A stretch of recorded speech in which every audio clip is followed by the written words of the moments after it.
Hello વિદ્યાર્થી મિત્રો, એજ્યુકટેકનો ચેનલમાં આપનું સ્વાગત છે। આજે આપણે શીખીશું ધોરણ 4ની ગુજરાતી વિષયની પાઠ 8ની ટમેટાની દડી રમે દાદા દાદી। પાઠ 8ના સ્વાધ્યાય પોથીના પ્રશ્નોના જવાબની અહીં આપણે સમજ મેળવીશું। આ વિડીયોનો હેતુ વિદ્યાર્થીઓ માત્ર સરળતાથી સમજીને લખી શકે તે માટેનો છે, તેથી વિદ્યાર્થી મિત્રો દરેક પ્રશ્નોના જવાબ વિડીયોમાંથી જોઈને લખવાને બદલે તમારા વિચારો મુજબ જવાબ લખવા પણ જરૂરી છે।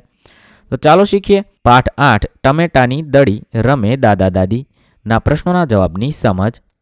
સૌપ્રથમ પ્રશ્ન નંબર 1, નીચેનો ફકરો વાંચો અને પ્રશ્નોના જવાબ લખવાના છે। અહીંયા એક ફકરો આપેલો છે, 10 વર્ષના છોકરાની એક વાત છે। ફકરો વાંચવાનો છે, સમજવાનો છે અને તેના આધારે નીચેના પ્રશ્નોના જવાબ લખવાના છે। સવાલ નંબર 1, છોકરાનો ડાબો હાથ કેવી રીતે કપાઈ ગયો હતો? જવાબ થશે, કોઈક અકસ્માતમાં છોકરાનો ડાબો હાથ છેક ખભામાંથી કપાઈ ગયો હતો। સવાલ નંબર 2, છોકરાને શું શીખવાની ઈચ્છા હતી અને શા માટે? છોકરાને જુડો શીખવાની પણ ખૂબ ઈચ્છા હતી। જુડો કરાટે જેવી કળા સ્વરક્ષણ માટે છે। આ કળા તેને ખૂબ ગમતી, એટલા માટે તેને એ શીખવાની ઈચ્છા હતી। ત્યારબાદ સવાલ નંબર 3, ગુરુએ છોકરાને જુડો શીખવાનું શું વિચારીને હા કહી હશે? જવાબમાં લખીશું, ગુરુએ છોકરાની ઈચ્છા સાંભળી અને ઈચ્છા પૂરી કરવાનું મનોબળ જોઈ તેને હા કહી હશે। 4, હિંમત ભેગી કરવી એટલે શું? જવાબ થશે, હિંમત ભેગી કરવી એટલે ખૂબ હિંમત કરીને કાર્ય સફળ કરવાના પ્રયત્ન કરવા। ત્યારબાદ સવાલ નંબર 5, નીચેના શબ્દોનો ઉપયોગ કરી વાક્ય બનાવવાનું છે। સ્વરક્ષણ, સ્વરક્ષણ એટલે પોતાનું રક્ષણ કરવું। ઘડીક, તો ઘડીક ઊભા રહી દેવકી નીચે બેસી ગઈ। આ રીતે આપેલા શબ્દોનો ઉપયોગ કરી વાક્ય બનાવવાનું છે। મેં અહીંયા જે વાક્ય બનાવ્યું છે એ જ વાક્ય બનાવવું જરૂરી નથી, તમે તમને મનગમતું વાક્ય બનાવી શકો છો। ત્યારબાદ પ્રશ્ન નંબર 2, ચિત્રને આધારે 5 થી 7 વાક્ય લખો। અહીંયા એક ગામડાનું ચિત્ર તમે જોઈ શકો છો। ઘર આંગણાનું ચિત્ર છે, બાળકો રમી રહ્યા છે। ખાટલા પર 2 બાળકો અને 2 વૃદ્ધ બેઠા છે। બાળકી રમી રહી છે, ફળિયામાં ગાય બાંધેલી છે, ઘર છે, આંગણાનું ચિત્ર છે, બેન સુંડલો લઈને જાય છે। તો તેના આધારે આપણે 5 થી 7 વાક્ય લખવાના છે। તો મેં લખ્યું છે, આ ગામડાનું ચિત્ર છે। આંગણામાં 2 બાળકો લખોટીથી રમે છે। વડીલો ખાટલામાં બેસી બાળકો સાથે વાતો કરે છે। ગાય બાંધેલી છે, ખાટલાની નજીક પાણીનું માટલું મૂકેલું છે, ફળિયામાં છોકરી રમે છે। આ રીતે તમે ચિત્રને આધારે લખી શકો છો। મેં લખેલા વાક્ય સિવાય તમે તમને મનગમતા બીજા વાક્ય પણ લખી શકો છો। ત્યારબાદ પ્રશ્ન નંબર 3, નીચેની ખાલી જગ્યા યોગ્ય શબ્દની મદદથી પૂરવાની છે। અહીંયા કૌંસમાં કેટલાક શબ્દ આપેલા છે, તે શબ્દનો ઉપયોગ કરી આપણે નીચેની ખાલી જગ્યા વાંચવાની છે। 1, સાહેબ ગુસ્સે થયા ખરા, પણ મારે નહીં।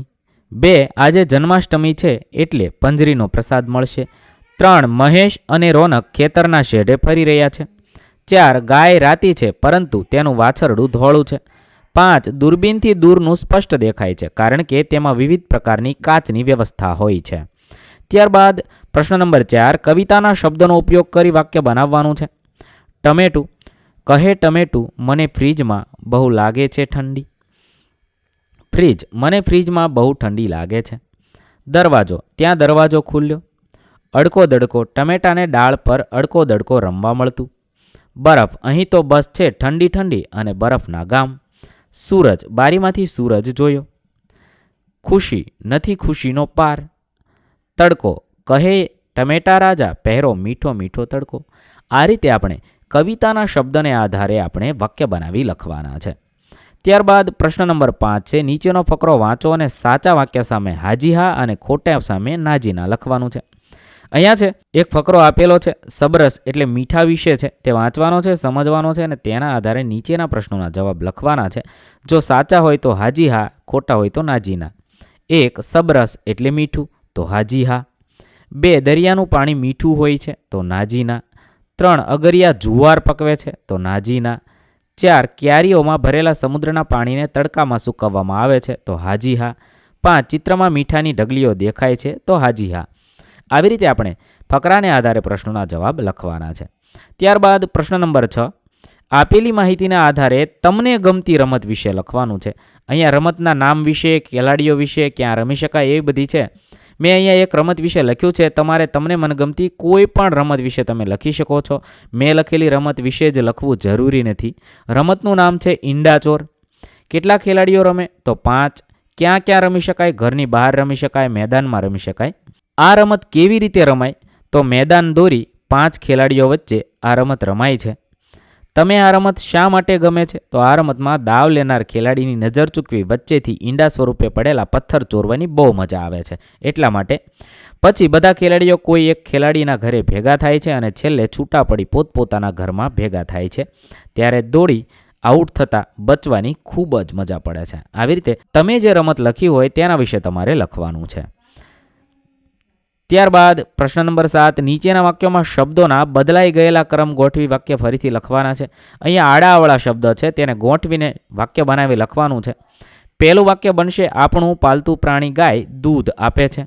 બીજું બનશે, ઘેટા બકરાને વરસાદ ગમતો નથી. ત્રીજું વાક્ય બનશે, વાવાઝોડાને કારણે દરિયા કિનારે ખેદાન મેદાન થઈ ગયું છે. ચોથું વાક્ય બનશે, હુંસાતુસી કરતાં કરતાં અજયને પગમાં વાગી ગયું. પાંચમું વાક્ય બનશે, કૂવામાં પાણી ખૂબ ઊંડું છે, બહાર કાઢવું મુશ્કેલ છે. છઠ્ઠું વાક્ય બનશે, હવે કબડ્ડીની રમત ઇન્ટરનેશનલ કક્ષાએ રમાય છે. સાતમું વાક્ય બનશે, સૂરજના તડકામાં ફૂલો કરમાઈ જાય છે. આ રીતે આપણે વાક્ય બનાવી લખી શકીએ છીએ. ત્યારબાદ પ્રશ્ન નંબર 8, પાઠ્યપુસ્તકના પાના નંબર 151ના આધારે કવિતાના આધારે નીચેના વાક્યમાં રેખાંકિત શબ્દોના વિરુદ્ધ શબ્દ લખવાના છે. 1, મને ફ્રીજમાં ખૂબ ગરમી લાગે છે, તો ગરમીનો વિરોધી થશે ઠંડી. 2, દૂધી માસી દૂધમાંથી ઝટ પહેરાવો ટી શર્ટ, તો અહીંયા છે ઝટની નીચે લીટી કરી છે, મારે અહીંયા બંડી લખાયું છે, તમારે લખવાનું છે ઝટ તો ધીમેથી, ધીમે પહેરાવો ટી શર્ટ, અહીંયા તમે લખશો ધીમે. ત્યારબાદ ત્રીજું છે, અમે ઝાડની ડાળ પર લંગડી રમતા હતા, તો લંગડીની બદલે લખી શકાય અડકો દડકો રમતા હતા. 4, ખૂબ આકરો લાગે છે, આજે સવારનો તડકો, તો આજે તો એને બદલે ગઈકાલ. 5, મૂળાભાઈની ટપલી વાગવાથી ટમેટું ફ્રીજની અંદર ગયું, તો અંદરની જગ્યાએ બહાર લખવાનું છે. આ રીતે આપણે વિરોધી શબ્દનો ઉપયોગ કરી આપેલા ખાનામાં લખવાનું છે.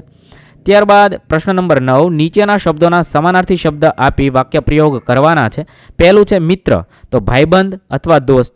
વાક્ય બનાવી શકાય, આર્યનો મિત્ર દર્શને તરતા આવડે છે. બીજું છે ધ્યાનપૂર્વક, તો એકાગ્રતાથી. વાક્ય બનાવી શકાય, જીયાન દાદાની વાર્તા ધ્યાનપૂર્વક સાંભળતો હતો. ત્રીજું છે રસપ્રદ, તો રસ પડે તેવું. વાક્ય બનાવી શકાય, વિજ્ઞાનના પ્રયોગો ખૂબ રસપ્રદ હોય છે. 4, ચપળતા, તો તરવરાટ. વાક્ય બનાવી શકાય, હેતમાં કંઈક કરવાની ચપળતા હંમેશા હોય છે. 5, છેડો, તો અંત અથવા પાર. વાક્ય બનાવી શકાય, દરિયાનો છેડો આવતો જ નથી. 6, ખોરાક, તો આહાર. રોગોથી બચવા માટે આપણે સમતોલ આહાર ખાવો જોઈએ. 7, આવડત, તો કુશળતા. વાક્ય બનાવી શકાય, મયુરને ચિત્ર દોરવાની આવડત સારી છે. 8, હૂપ, તો ગરમાવો. વાક્ય બનાવી શકાય, સૂરજનો તડકો આવતા જ જીયાનને ઠંડીમાં રાહત થઈ. 9, સૂર્ય, તો સૂરજ અથવા રવિ. વાક્ય બનાવી શકાય, સૂર્ય પૂર્વ દિશામાં ઉગે છે. 10, બારણું, તો દરવાજો. વાક્ય બનાવી શકાય, અમારી નિશાળનું બારણું સાહેબે ખોલ્યું.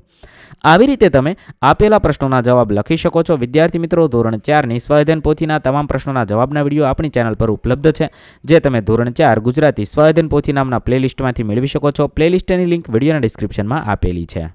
થેન્ક યુ દોસ્તો. એજ્યુકટેકનો ચેનલ તરફથી વિડીયો નિહાળવા બદલ આપનો આભાર.